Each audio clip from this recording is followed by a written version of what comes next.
There we go. We are live. Good morning. Good morning, empowering successful entrepreneurs. My name is Lucia and I am the founder and owner of Global Business Academy. And today we have a very special guest, beautiful Sabrina. Now, I'm not going to say your last name, Sabrina, because that is a mouthful. I reckon you need the wheelbarrow for that one. So Sabrina is well, she's going to tell you a little bit about it, but she's an administrative assistant. So she does it, I believe, all online and virtually. So she has specific clients. But if you're joining us and if you want to pop your name into StreamYard, we will know who is watching our broadcast. Now, we are streaming live into my group, into my personal page, and into YouTube. So with the StreamYard facility, you can actually stream into all of those places. Good morning. Happy Thursday. Thirst for success and new learnings. Absolutely. Wow, I love that. I'm not sure who it is. It could be my other VA. I'm not really certain, but yes, I love that. Thirst for success. I think of a drink straight away when I see thirst. It's the Australian way. We are very much big beer drinkers in Australia, and I think the Germans are, big beer drinkers as well, aren't they? They would drink me under the table. I don't drink beer. I'm more of a wine girl. Yeah. So welcome, Sabrina. Tell us a little bit about you and your business, please. Okay, then. So let me introduce myself. So my name is actually Sabrina Syvarth-Cheong, and my business is called Your Administration Services, and I am a virtual assistant. The services I offer are administration, customer service, and some reception. Now, usually what I do for clients, I try to solve their problems.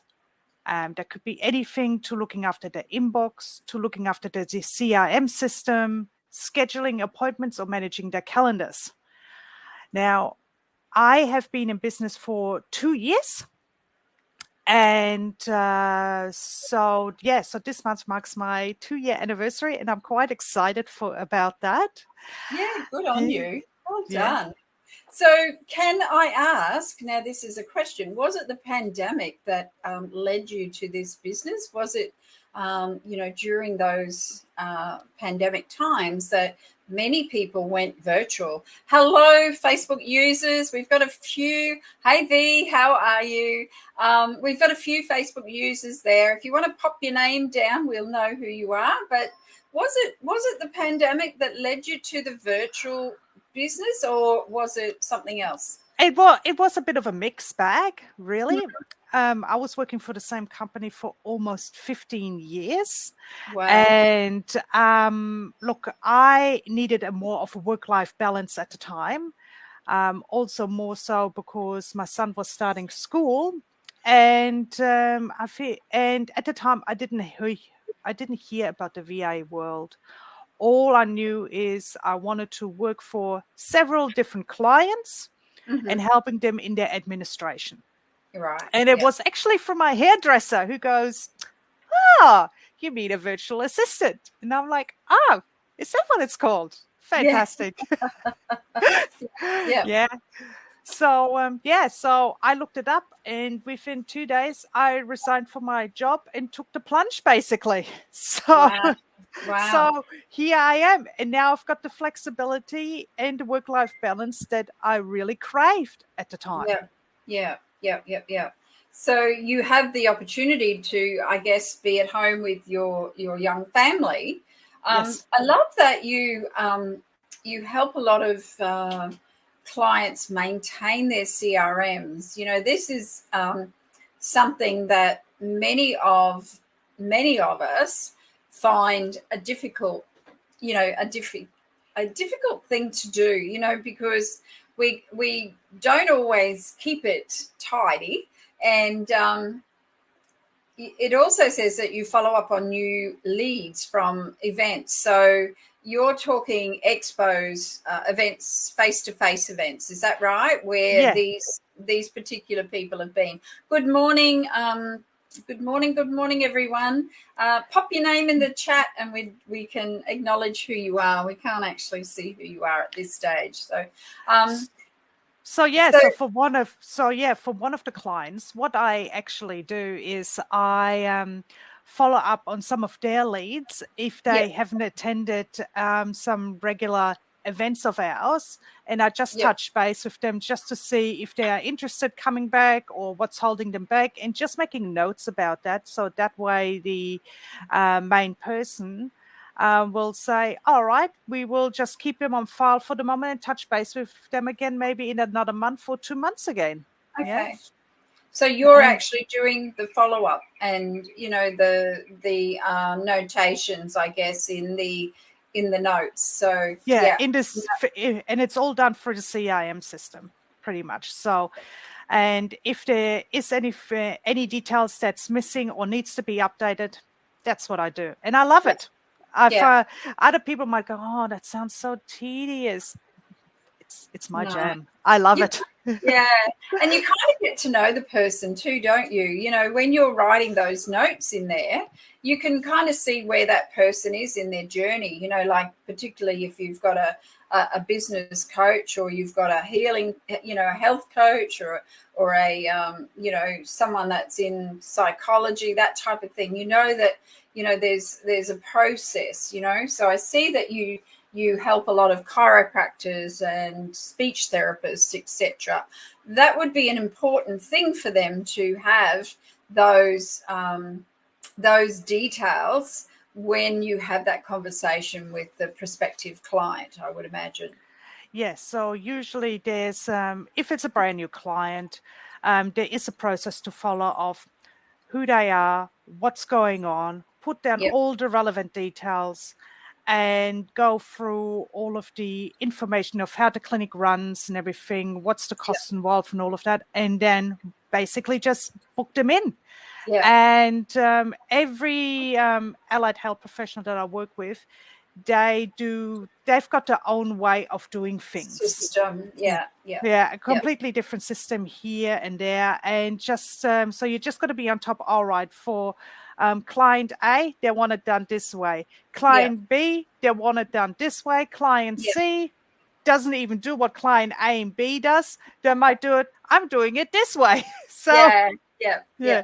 You've got to adapt. You're very adaptable, I would imagine. Oh, yes. So they're all using different CRMs, I would imagine.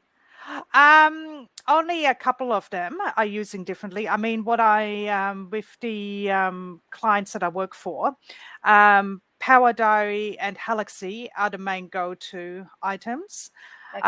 For another client, it's called CRM Hub. And for another client, well, he's in the building industry, so that's completely different again. So, so you have to get to know the system and everything, and just try and work with the client. What are their needs and everything else, and how can you help them? Because I will treat every business as my own to make sure they succeed. Right. Yeah.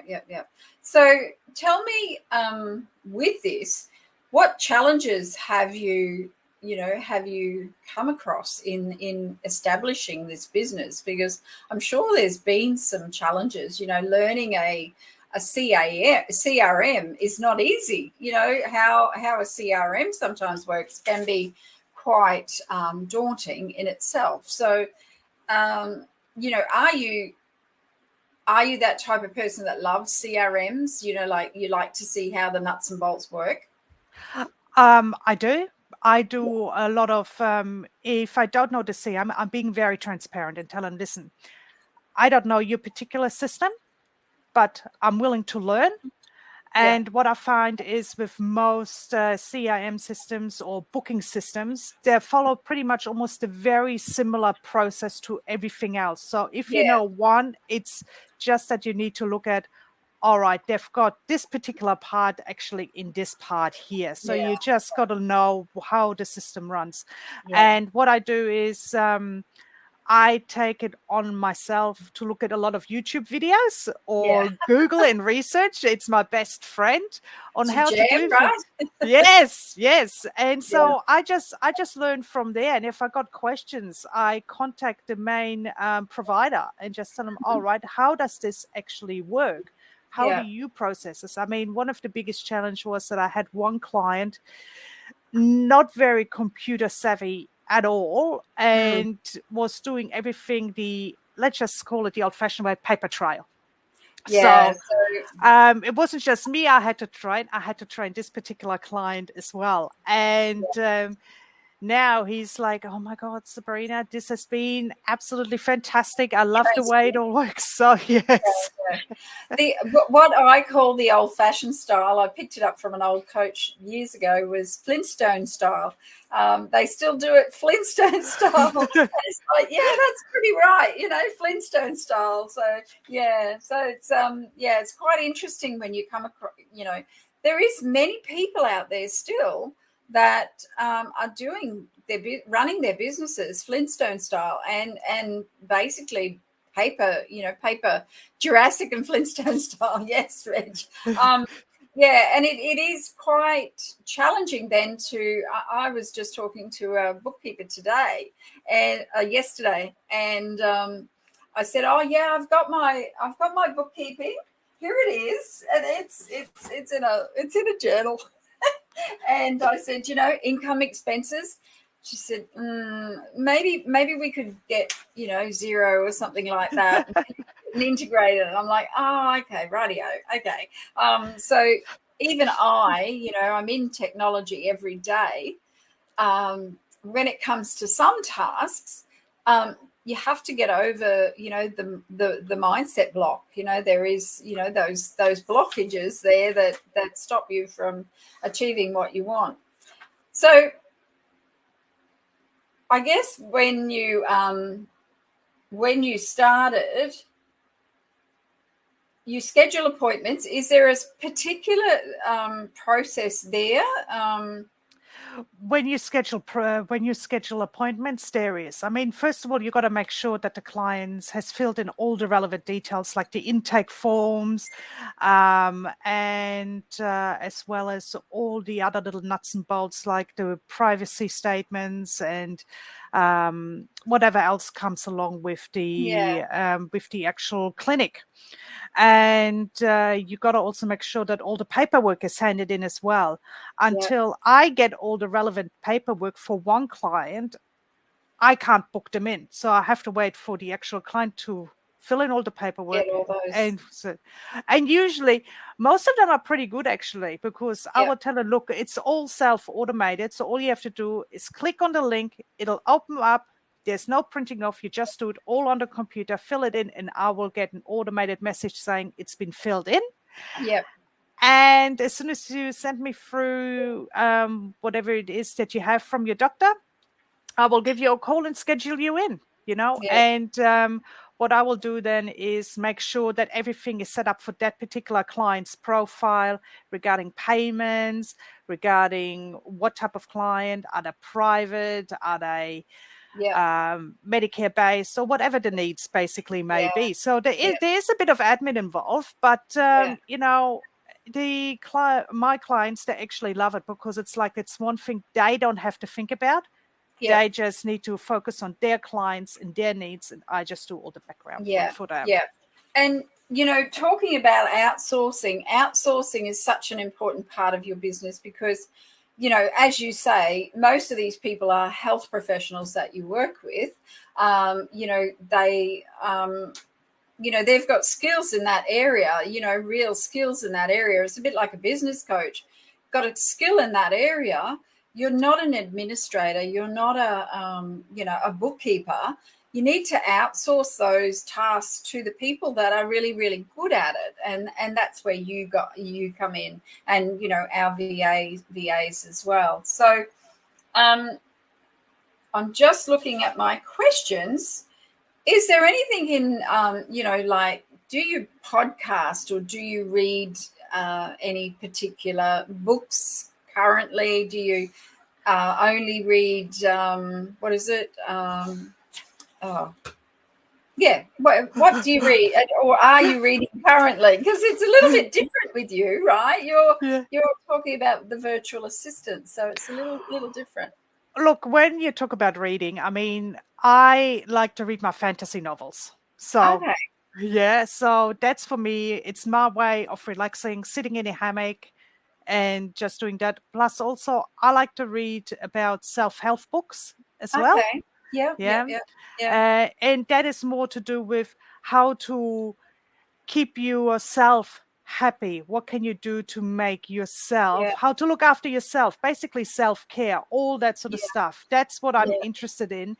Yeah. And given from my own experiences in the last 2 years, I found that I wasn't getting enough of that. So I started on this journey for myself to go Yeah. ahead and do that. And Yeah. honestly, I feel so much better. So that's pretty much what I do. And Yeah. I like the company of my dog. I think. She loves her walks and everything else. So Yeah. Yeah. she goes on a walk on a daily basis.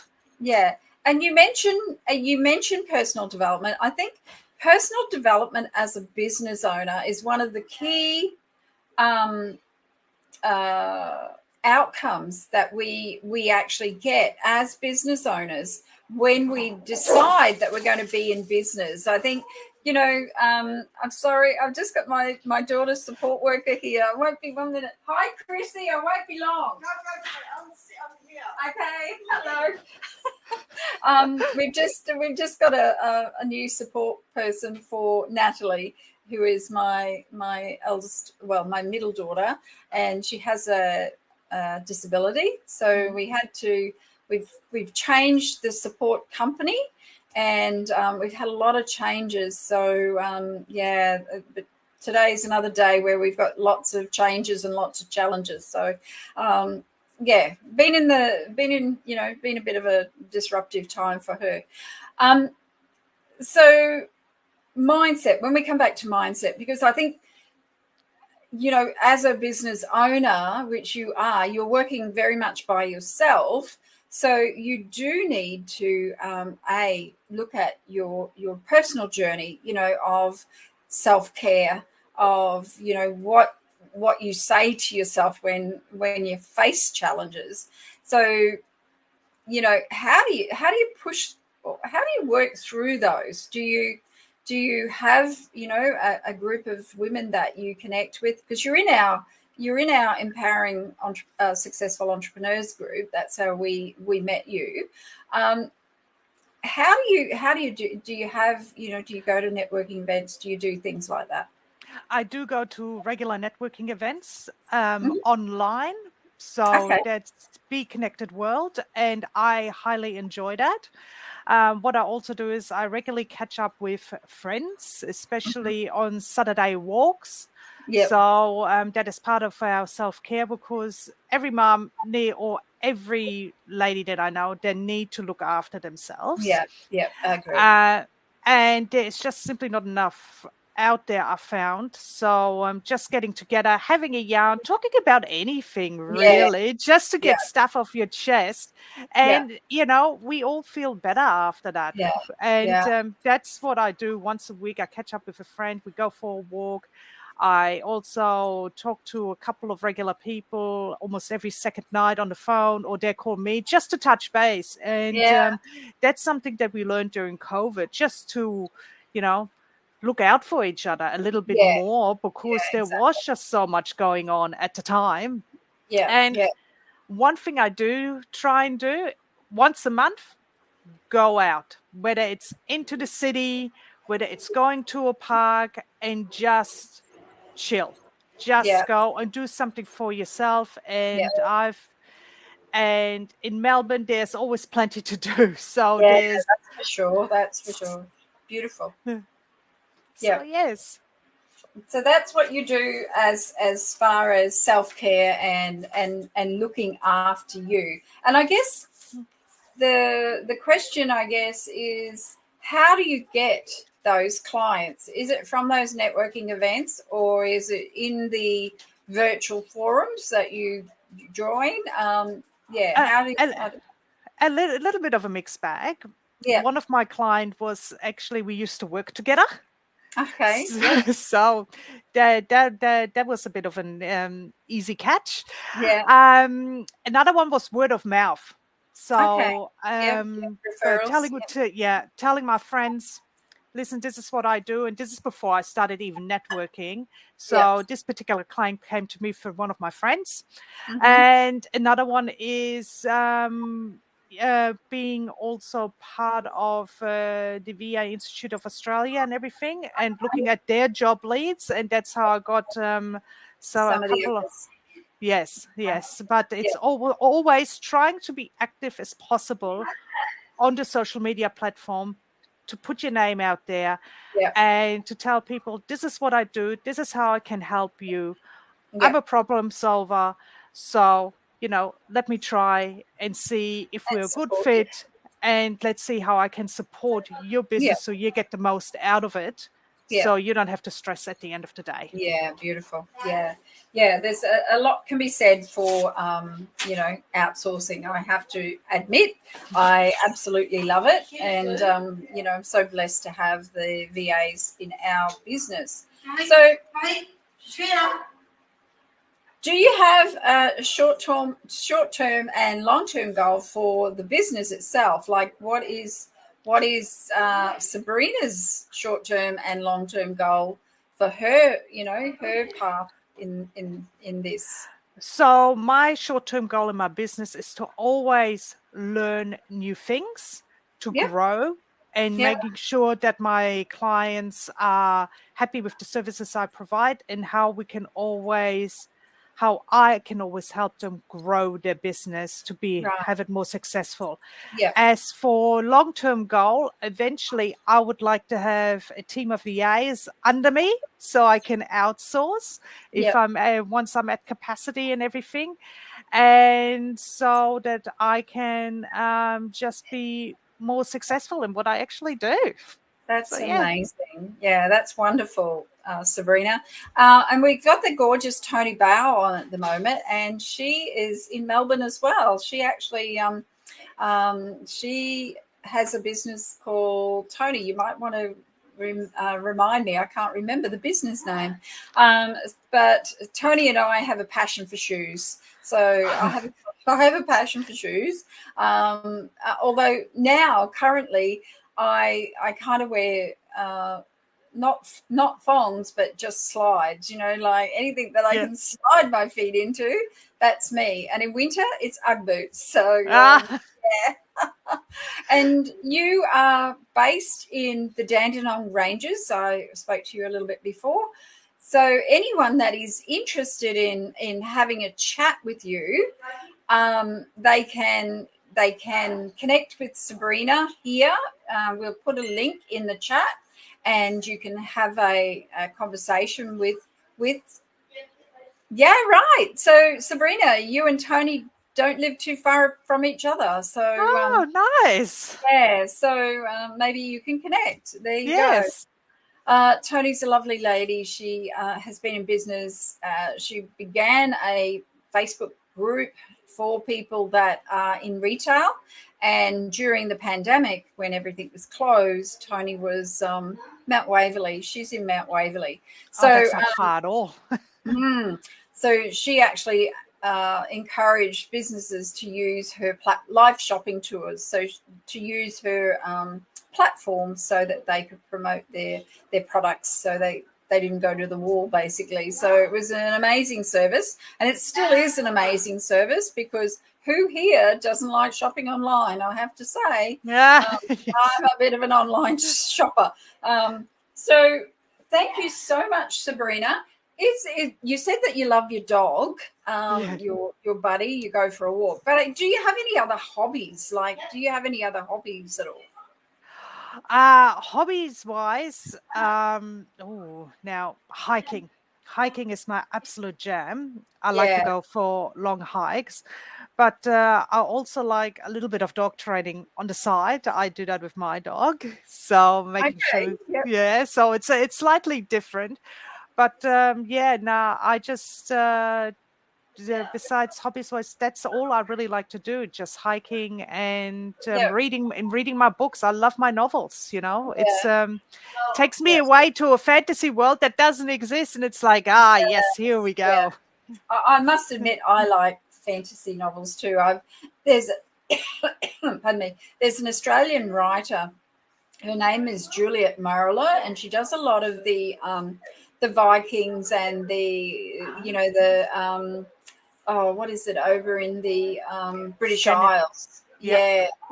So she does a lot of novels based around that, and I absolutely love them. They're really like fantasy. Sometimes you need, because you need to take yourself out of, all the stuff that's going on in your head. Yes. So and that would happen for you, I would imagine, quite regularly. Oh yes. At the moment, I'm reading A Throne of Glass. So, oh wow! Yeah, so I actually enjoy it. I love that too. So I love books like that. So you've got me in. I'm going to go and have a look. And anyone else, that loves to read fantasy or novels, and Throne of Glass, go and have a look up. Yeah. So thank you, Sabrina. Thank you. I really, really loved having a chat with you today. Thank you, Empowering Successful Entrepreneurs. It's been wonderful bringing another very, very interesting business owner to our interviews. And if you would like to be interviewed by us, we'd love to have a connection call so that we can just see, what it's about. We've got a list of, questions, but, most of the time I don't stay on the questions, like whatever the conversation is around, we will follow that. But it's been brilliant having you, Sabrina. Wish you all the best in your business. Any mindset conversations that you want to have, please pop them in the chat in the group, because sometimes it gets very lonely when you're in business by yourself. So I really understand that. And any virtual assistant questions that you might have, pop them in the chat for Sabrina. She will maybe be able to help you. So thanks, everyone, and we look forward to seeing you next week. Bye for now. Bye. Thank you. Bye. Thanks, Sabrina.